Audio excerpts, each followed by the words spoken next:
ভাঙড়ে আইএসএফ এর মিছিলে হামলার অভিযোগ উঠেছে এবং হামলার অভিযোগ আইএসএফ প্রার্থী মেঘনাথ হালদার, তার উপরে তৃণমূল কংগ্রেসের বিরুদ্ধে হামলার অভিযোগ উঠেছে বলে এখনো পর্যন্ত খবর পাওয়া যাচ্ছে। আমাদের প্রতিনিধি প্রসেনজিৎ রয়েছেন আমাদের সঙ্গে।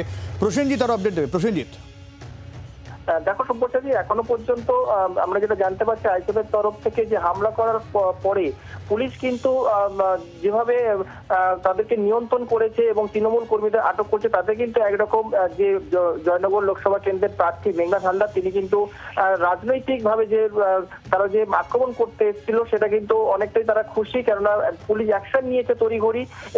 এবং তোমাকে বলে রাখবো যে ইতিমধ্যে চন্দনেশ্বর থানাতে আইএসএফ এর তরফ থেকে অভিযোগ করা হয়েছে তৃণমূলের বিরুদ্ধে এবং বেশ কয়েকজনকে তৃণমূল কর্মীকে আটকও করেছে পুলিশ। এবং এই ঘটনা নিয়ন্ত্রণ করার সময় পুলিশ কিন্তু গুরুতরভাবে আহত হয়েছে এবং সে সময় কিন্তু তৃণমূলের ওই এলাকা যে চন্দনেশ্বর এলাকা, সেখানে কিন্তু তৃণমূলের কর্মী সমর্থকরা গিয়ে কিন্তু আচমকাই হামলা চালিয়েছে আইএসএফ এর এই মিছিলে, সেটা কিন্তু আইএসএফ অভিযোগ করছে। এবং বেশ কয়েকজন এই ঘটনা আইএসএফ এর তাদেরকে মারধর করা হয়েছে, আহত হয়েছে, এমনকি যে প্রার্থী মেঘনাথ হালদার তাকেও মারধর করা হয়েছে বলেও কিন্তু মেঘনাথ হালদার তিনি কিন্তু নিজেই জানাচ্ছেন।